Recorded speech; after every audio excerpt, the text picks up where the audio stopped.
I may not have been born just to chase happiness.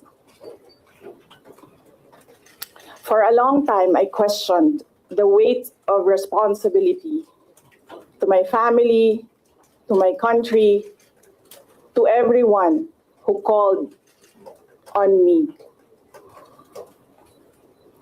Today, I have peacefully accepted that my life is unlike any other. Sa unang mga buwan ng aming mga termino, nakita ko na ang kawalan ng katapatan ni Bongbong Marcos Jr. sa mga pangakong binitawan noong kampanya. Pati na sa kanyang sinumpaang tungkulin para sa bayan. Dahil hindi ko kinaya na maging bahagi ng 2025 national budget na tadtad ng katiwalian, pinili kong umalis sa kabinete. Kahit alam ko na mula pa noong 2023 na ang magiging kapalit ay ang aking impeachment. Mga kababayan, humihingi ako ng paumanhin. Patawad kung tinulungan ko mahalal si BBM bilang Pangulo ng ating bansa.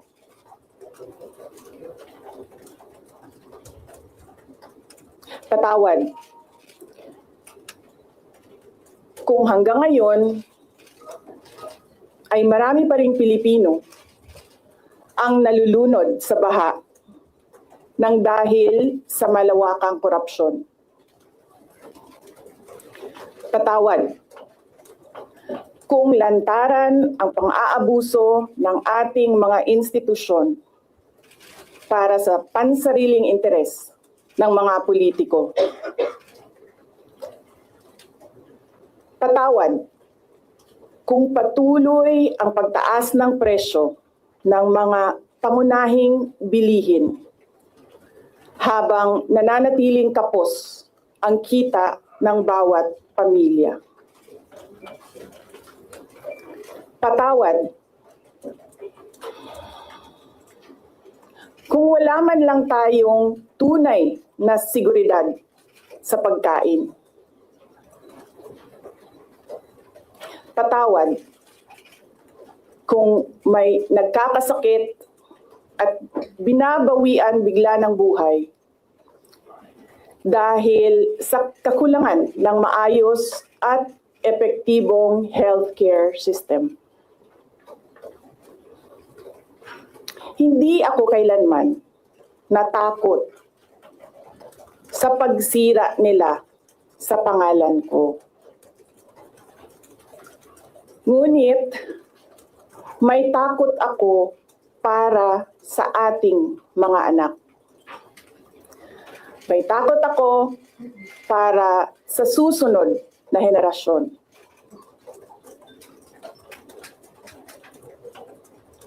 May takot ako para sa mga kababayan nating walang bahay sa ibang bansa. Walang pangalawang pasaporte. Walang ibang matatakbuhan kundi ang Pilipinas.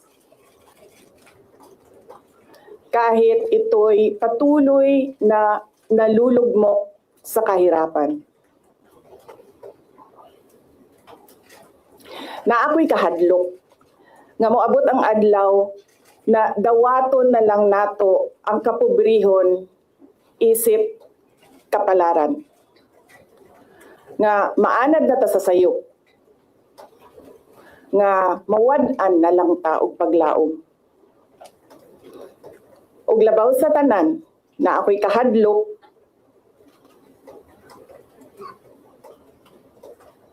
nga moabot ang adlaw nga wala na tay Pilipinas nga ikahatag sa atong mga anak.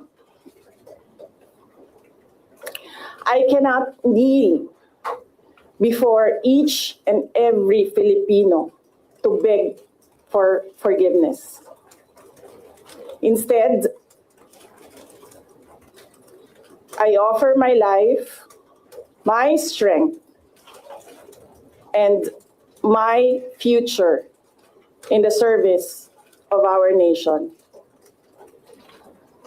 Mga kababayan, ibalik natin ang tapang at malasakit para sa Diyos, sa bayan, at para sa bawat pamilyang Pilipino.